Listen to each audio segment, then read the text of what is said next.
अस्सलाम वालेकुम जी, this is Talha Ashraf Zia. आज की वीडियो में हम लोग डिस्कस करेंगे कि रिकंडक्ट के लिए बच्चों को जो तकरीबन 4 हफ्ते या 1 माह का टाइम दिया जा रहा है, बच्चे इस टाइम को बेहतरीन यूटिलाइज कैसे कर सकते हैं, किन चीज़ों पे उन्होंने फोकस करना है और किन चीज़ों का उन्होंने ख्याल करना है, जबकि वो ऐसी कौन सी चीज़ें हैं कि जिनसे उन्होंने दूर रहना है। ये मैं अर्ज़ कर दूं कि सिंध हाई कोर्ट की हेयरिंग थी 26 तारीख को और उस पर जो है उन्होंने अनाउंस किया था, बल्कि बाकायदा ऑर्डर शीट जारी की गई और उस पर हमने बड़ी डिटेल्ड वीडियो बनाई थी कि जिसमें उन्होंने कहा था कि अब जो है रिकंडक्ट होगा 4 हफ्तों बाद होगा और आईबीए कराची और आईबीए सक्खर मिलकर जो है सिंध के प्रोविंस के अंदर जो है रिकंडक्ट करेंगे।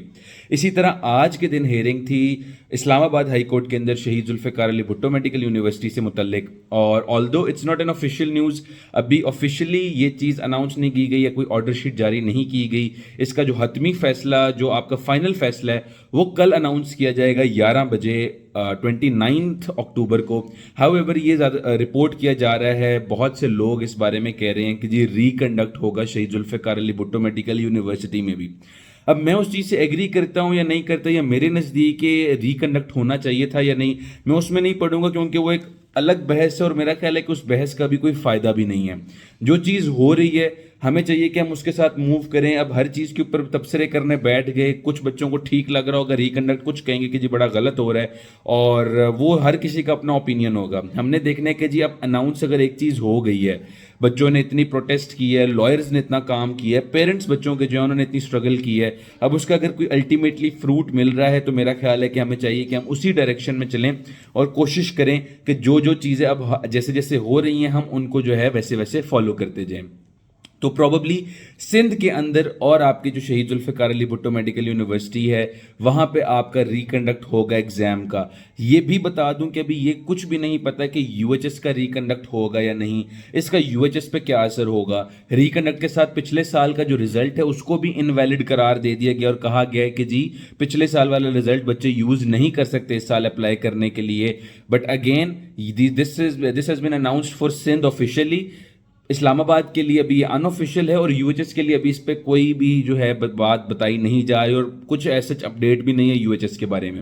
अब बात यह आ जाती है कि बच्चों के पास है तकरीबन 1 मंथ स्टार्टिंग फ्रॉम टुडे। आज का दिन तो चलें गुजर गया और सारा कुछ ये वो हो गया। मेरी ये रिकमेंडेशन है कि अगर आप सिंध के स्टूडेंट हैं या आप इस्लामाबाद के स्टूडेंट हैं, आप कल से तैयारी शुरू कर दें अगर आपने अभी तक तैयारी स्टार्ट नहीं की। और उसमें आपने ऐसे करना है कि आपने 1 मंथ का जो है टाइम जो है वो लिखें, अपने डेज लिखें अपने रजिस्टर के ऊपर और एक शेड्यूल बना लें कि किस किस तरह आपने करना है। आपको एग्ज़ाम दिए तकरीबन आपको 1 माह जो है वो हो चुका है, ये 1 माह से ऊपर हो चुका है। मेरा तो ये मानना है कि अगर आपने कोई चीज़ पढ़ी हो तो even after 1 week, 1 day, 2 days, 3 days ही बंदा भूलने लग जाता है। और जब आपने इतनी मेहनत और इतनी वो स्ट्रगल के साथ कोई चीज़ की हो ना, तो फिर उसके बाद ये होता है कि the moment you give your exam, the moment you step out of the examination hall, बंदा होता है कि यार शुक्र है भाई 4 माह जो एक एग्जाम चल रहा, उसकी तैयारी चल रही थी वो हो गया है, तो बच्चा इमीडिएटली उसी वक्त ही भूल जाता है। और ये इंसानी खसलत भी ऐसे ही है कि एक चीज़ जब तक बार बार आपके जहन में इम्प्रिंट नहीं होगी वो भूल जाती है। और स्पेशली स्टडीज़ तो ऐसी चीज़ ही है कि वो इतनी एक्सटेंसिव होती है, इतनी डिटेल होती है, इतनी स्पेसिफिक होती है कि वो अगर आप बार बार उसको ना पढ़ें तो वो आपके जहन से जो है गायब होने लग जाती है। तो बाय दिस टाइम मेरा ये ख्याल है कि आप में से बहुत से बच्चे जो हैं उनकी जो ग्रिप होगी सिलेबस पे वो वीक हो गई होगी। ये मैं नहीं कह सकता कि सारी नॉलेज जीरो हो गई होगी, ये भी एक बात है, इसमें कोई शक नहीं है कि अगर आपने कोई चीज़ पढ़ी हो और बड़ी मेहनत से और बड़ी अच्छी तरीके से पढ़ी हो तो एट सम पॉइंट जो है कुछ ना कुछ वो आपको याद जरूर रहती है। ऐसे नहीं है कि बिल्कुल आप ब्लैंक हो जाए, बिल्कुल आपको वो कॉन्सेप्ट समझ ही नहीं आ रहा। तो एक तो चीज़ ये है कि ऑल्दो आपकी ग्रिप जो है सिलेबस पे उतनी अच्छी नहीं है, लेकिन स्टिल इट्स नॉट जीरो, आपको फिर भी काफ़ी हद तक आइडिया है। Also now you have an extra experience कि आप एक एग्जाम हॉल में बैठ के आपको पता चल गया कि जी क्या सेटिंग होती है, क्या सिचुएशन होती है, एग्जाम कैसे मिलता है, बबल शीट कैसे फिल करनी होती है और सारा हिसाब किताब क्या होता है। तो आपको एक तो एक्सपीरियंस भी एडिशनल मिल गया और आपको एक 1 मंथ का टाइम दिया गया कि आपकी वो जो तैयारी थोड़ी बहुत वीक हो गई है, आप अब मजीद थोड़ा सा उस पर काम करें और आप जो है उसको मजीद बेहतरी की तरफ जो है लेकर चलें। अब एक चीज़ मैं बच्चों को यही रिकमेंड करूंगा कि सबसे पहले तो आपने जो आपका एग्जाम था ना ओरिजिनल वाला, जो चाहे लीक हुआ या जो चाहे जिसमें ग्रेस मार्क्स नहीं दिए गए या जिसकी की गलत थी, आप एक दफ़ा उसको भी सॉल्व करें, उसको दोबारा से अटेम्प्ट करें और देखें, हाईलाइट करने की कोशिश करें कि ये एक्चुअल एग्ज़ाम जो हुआ था प्रॉपर तरीके से, अगर उसमें लीक ना होती या ग्रेस मार्क्स वाला जो भी मसला है वो सारा कुछ ना होता, तो ये एग्जाम जो है आया था। अब उस एग्जाम को आपने जो है जब सॉल्व करना है तो आपने एक जहन में बना लेना है कि यार अच्छा एग्जाम आता कैसा है, मेरी क्या चीज़ें स्ट्रांग थी, क्या चीज़ें मेरी वीक थी, किन चीज़ों पे मुझे मजीद फोकस करने की ज़रूरत है और वो कौन सी चीज़ें हैं कि जो मुझे ऑलरेडी काफ़ी बेहतर आती हैं। आपने अपना एनालिसिस करना है keeping in view the annual exam जो आपका हुआ था, जो कि अब ऑल्दो मुअत्तल हो गया लेकिन फिर भी ऑफिशियली तो आपका एग्जाम वही कंडक्ट हुआ था, तो आपको आइडिया हो जाएगा डिफिकल्टी लेवल का भी, इस चीज़ का भी कि जी क्या चीज़ एक्सपेक्ट की जा रही थी और क्या सारा हिसाब किताब है। कल की जो आपकी होगी हियरिंग और उसकी जो ऑर्डर शीट आएगी उससे हमें मजीद बेहतर पता चल जाएगा कि अगर शहीद जुल्फ़िकार अली भुट्टो मेडिकल यूनिवर्सिटी का रिकंडक्ट होता है तो वो किस बेसिस पे हो रहा है, तो हमें आइडिया हो जाएगा कि यार अच्छा इस बेसिस पे हो रहा है तो हमने इन इन चीज़ों का ख्याल करना और सारा जो है हमने हिसाब किताब देखना है। एक चीज़ तो ये होगी। दूसरा ये है कि जैसे ही कोई रिकंडक्ट अनाउंस होता है या एमडी कैट डिले होता है तो अमूमन जो अकेडमीज होती हैं वो अपने सेशन लॉन्च कर देती हैं जी, रिकंडक्ट बैच और ये वो सारा कुछ। I don't hold anything against them, obviously बच्चों को वो भी फैसिलिटेट करने की या हेल्प करने की कोशिश करते हैं, बट मेरा ये ख्याल है कि इस टाइम का बेस्ट पॉसिबल यूज आप जो है सेल्फ स्टडी से ही कर सकते हैं। एक मंथ कोई बहुत ज़्यादा टाइम नहीं होता, ऊपर से स्ट्रेस लेवल्स एक्स्ट्रा होंगे, एंजाइटी अलहदा होगी। मेरी ये रिकमेंडेशन होगी कि आप जो है कोशिश करें कि सेल्फ स्टडी करें, अपना शेड्यूल खुद बनाएं, मटेरियल आपको सारा कुछ ऑनलाइन मिल जाएगा। पिछले जो आपका अभी एग्जाम हुआ था ऑफिशियल जो भी कैंसिल हो गया वो भी आपको मिल जाएगा, आपको टेस्ट मिल जाएंगे, किप्स के, स्टार के, स्टेप के, सारों के टेस्ट मिल जाएंगे, आपको प्रैक्टिस बुक्स के पीडीएफ मिल जाएंगे,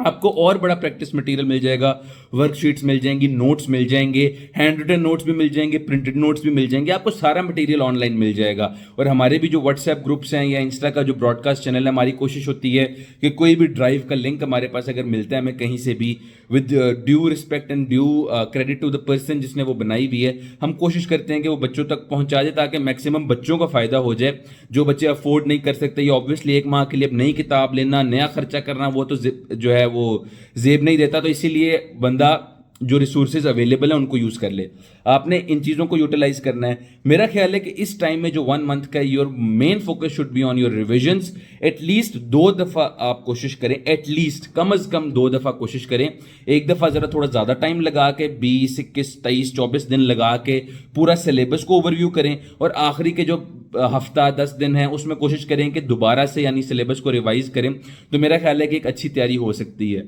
साथ साथ आपने कोशिश करनी है, बट अगेन ये वेरी करेगा, पर्सन टू पर्सन डिपेंड करेगा कि आपकी ऑलरेडी कितनी अच्छी तैयारी और आपने कैसे उसको लेके चलना है। इसके अलावा एफएलपी सॉल्व करें, अपनी मजीद जो है उसको स्किल को डेवलप करें कि फुल लेंथ पेपर कैसे सॉल्व किया जाता है। पास्ट पेपर्स को अटेम्प्ट करें। पास्ट पेपर्स जो है चाहे वो आपके पास जो है वो यूनिट वाइज हैं, चैप्टर वाइज हैं, या आपके पास वो फुल लेंथ पेपर की फॉर्म में ही, आप पास्ट पेपर्स को सॉल्व करें ताकि आपकी मजीद ग्रिप बढ़े।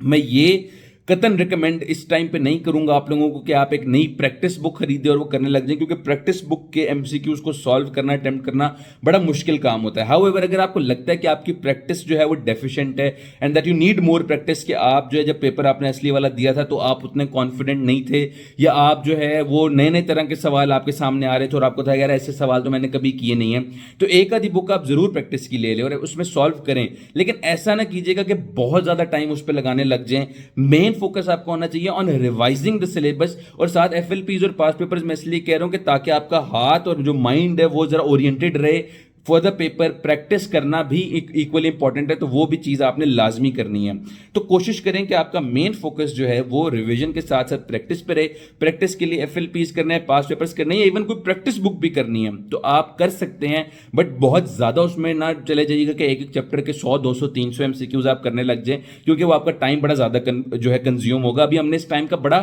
जुडिशियल और बड़ा अच्छा यूज करना होता है। इसी तरह जो आपने अपने मेन एमडी कैट की तैयारी के फेज में जितने एमसीक्यूज किए थे, जितनी प्रैक्टिस बुक्स की थी, जितने एफएलपीज किए थे, जितने पेपर्स किए थे,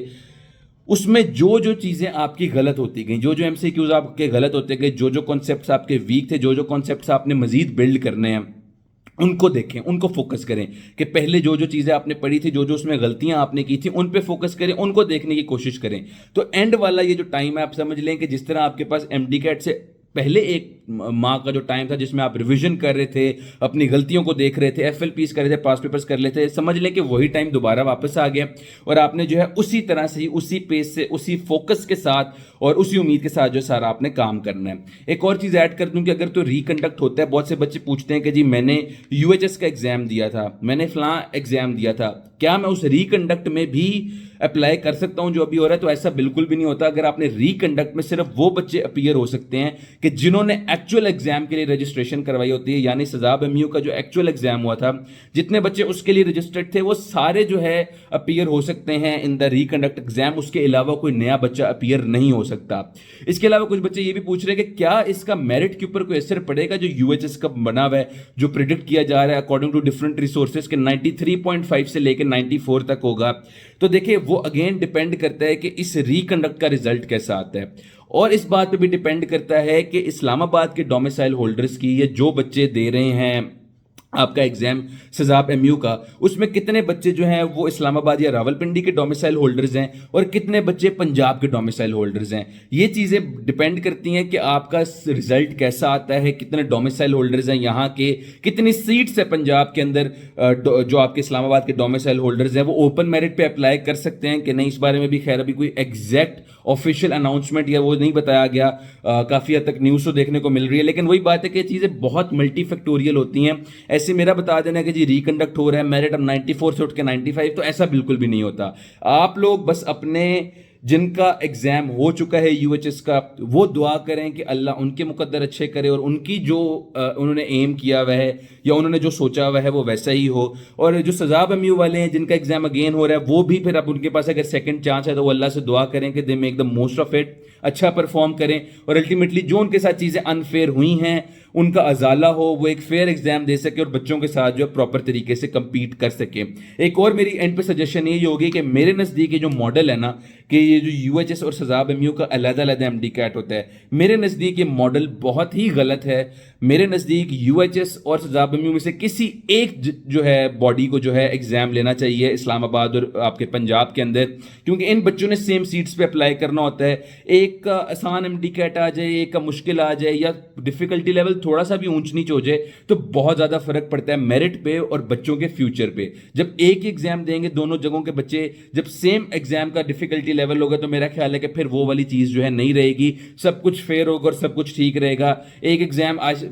वो आ जाए आसान आ जाए, एक मुश्किल आ जाए तो बड़ी डिस्पैरिटी होती है, बच्चों के आपस में लड़ाइयाँ होने लग जाती है, यूएचएस वाले उनके साथ लड़ रहे हैं, सजाब एमयू वाले यूएचएस वालों के साथ लड़ रहे हैं। तो इस चीज़ को भी खत्म करने की ज़रूरत है। बाकी best of luck for the reconduct. उम्मीद है कि जो डिस्क्रिपेंसीज थी आपके एक्चुअल एग्जाम में वो खत्म हो जाएं एंड एवरी स्टूडेंट, चाहे वो सिंध का, यूएचएस का, सजाब एमयू का, everyone gets a fair chance, fair exam के वो जो है प्रॉपर मेरिट के ऊपर अप्लाई कर सके और अपने ड्रीम मेडिकल कॉलेज में दाखिला हासिल कर सकें। दुआ में याद रखिएगा। अल्लाह हाफिज़।